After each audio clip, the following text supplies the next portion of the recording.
Mas igual eu tava falando, Natália, você parece que você tá muito satisfeita nisso daí, né?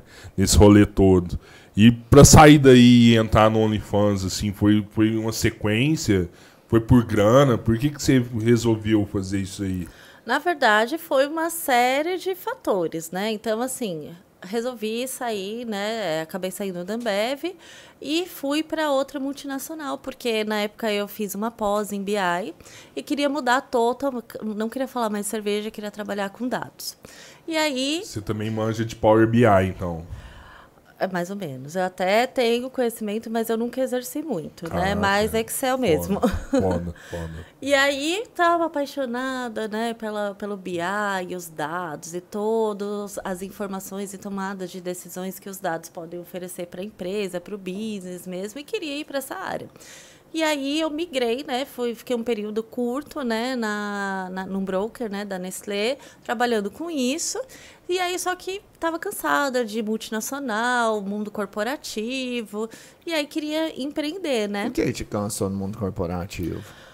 Porque você muda a empresa e é sempre a mesma coisa. Você, né, é basicamente ali mais um número mesmo. E eu tinha, assim, uma ideia muito apaixonada. Ah, eu tenho tanta energia, eu tenho tantas ideias, tantas coisas. Eu não quero dedicar todo o meu tempo, toda a minha energia, né, numa empresa totalmente corporativa, capitalista, que tem várias iniciativas, somente tem algumas iniciativas, né, voltadas para problemas sociais que a gente tem, mas aquilo ali é só um marketing, né? Não é raiz, de fato. Então eu fiquei, Sim. tava meio assim, com uma visão romântica, né? Uhum. E aí eu falei, não, quero tocar meu negócio, construir a minha história mesmo, né? E aí eu já tinha, sempre tive vontade de empreender, né? E a partir desse momento eu resolvi empreender. Aí o meio mais fácil já era, minha família sempre teve restaurante, né? E aí eu falei, vou pro restaurante. Meu plano inicial era, na verdade, minha mãe que tocava esse restaurante, só que ela, como a maioria, né, dos microempreendedores, não sabe delegar, quer fazer tudo, né? E Uhum. aí não era um negócio autogerenciável, era muito dependente da presença dela, né? Então a minha proposta era realmente chegar lá no restaurante, organizar a casa, deixar o mais autogerenciável possível. E aí, a partir disso, eu queria fazer disso um case e montar uma empresa de consultoria voltado para o pequeno empreendedor, porque o pequeno empreendedor ele é muito perdido, né? Hoje o cara ele tem que cuidar do negócio, olhar o fornecedor, lançar cardápio, olhar preço e conectar com o Instagram, fazer chatbot do Ele apanha pra WhatsApp. caramba, porque ele aprende tudo Apanha, sozinho, né? exato. E aí, Muito muitos, foda. né, dependendo da geração, acaba deixando isso de lado e vai ficando para trás, o mercado vai Uhum. engolindo. Sim. Então, a minha proposta era realmente olhar para esse perfil, né, de empreendedor, que é a maioria, né, do Brasil. É realmente a grande massa do volume, né, de Mas negócios no Brasil. E aí, a minha ideia era essa. Não deu certo, né? Por quê? Saí da empresa em dezembro, em 2019, quando foi em março, né, veio o lockdown e o restaurante era muito dependente de um espaço de eventos, né, onde tem feiras de eventos, que é o Expo Center Norte aqui em São Paulo. E aí, em março começou o lockdown. E aí, com isso, assim, foi o pior momento, assim, acho que da minha vida, em vários aspectos. Nem tanto impactada assim pelo risco da doença, porque graças a Deus, né, na pandemia não perdi ninguém muito próximo, né? graças a Deus. E assim, né, a questão de saúde estava super redonda, graças a Deus, mas assim, a gente foi demitindo os funcionários, né, com o tempo.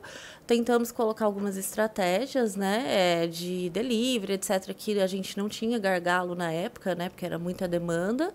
E aí, só que não funcionou, né? Porque era um bairro totalmente comercial, né? As pessoas estavam todo mundo de home office e não tinha público realmente nem demanda. A gente não conseguia uma negociação com a proprietária, né, do estabelecimento.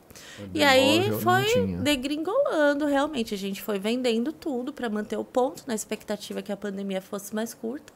E essa minha realidade é a realidade Todo mundo, de todo né? mundo, né? Assim, do pequeno Muito foda. empreendedor. E aí foi indo, né? Então eu sou realmente o cenário do que aconteceu na pandemia com os pequenos empreendedores. E aí foi indo. Quando foi em março de 2021, a gente já tinha vendido tudo, estávamos super endividados. E aí a gente fechou.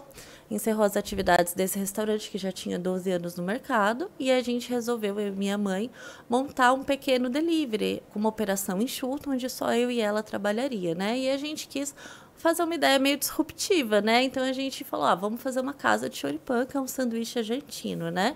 Só que vamos fazer um choripã mais gourmet, né? Então vamos colocar um pão artesanal de fermentação natural, linguiça artesanal, um chimichurri que a gente desenvolveu a receita e colocar ali umas 3, 4 opções e trazendo aí essa cultura argentina de choripã, né? Que muita gente adora um pão com linguiça, mas não sabe que a origem de fato é na Argentina, né? Então também tinha esse contexto cultural. E aí a gente montou... Você é argentina? Não, só gosto de choripã mesmo. E aí, basicamente isso. E aí a gente ficou 1 ano, né, nesse pequeno delivery, só que aí a gente, mais uma vez, perdeu o time, né? Por quê? Porque em 2021 para 2022 foi realmente quando começou a abrir as portas e todo mundo não queria mais delivery, queria sair, né? Ninguém aguentava mais ficar dentro de casa. E aí, basicamente, foi isso. Mas foi um período, assim, muito difícil, principalmente pela minha mãe. Minha mãe ficou depressiva, chegou a pesar 40 quilos. Eu, que acabei sendo alicerce ali. Eu, tipo, basicamente, eu chorava toda madrugada em silêncio, porque ela não podia me ver naquele momento de fragilidade, né? Porque eu estava sendo o alicerce dela, né? Porque ela estava perdendo ali um negócio dela, um negócio que ela construiu durante 12 anos. A gente estava passando por muita dificuldade financeira, né? Então, vendendo, se desfazendo de bens que a gente construiu ao longo de anos, né? Então, foi um momento bem dramático, assim, da nossa vida. E o Chores, né, que era essa casa de choripã, era uma esperança, né? Mas, assim, era um negócio muito arriscado, né? Abrir com empréstimo, porque já estava com o nome no inferno, né? Do SPC aí e Serasa. E aí foi um negócio totalmente arriscado. Tipo assim, teria que dar uma sorte, de fato, ali para conseguir vingar gerar. Não tinha dinheiro em caixa, né? Então, se acontecesse qualquer imprevisto, ferrou, né? E aí foi basicamente o que a gente fez. A gente até construiu um público legal, né? O negócio andava, mas assim, a gente não tinha fôlego, né, para segurar por mais tempo, porque a gente ficou trabalhando só eu e ela, sem renda, né? Então tudo o que entrava era para manter o negócio aberto, mas a gente também tinha as nossas contas, né, pessoais. E aí foi isso.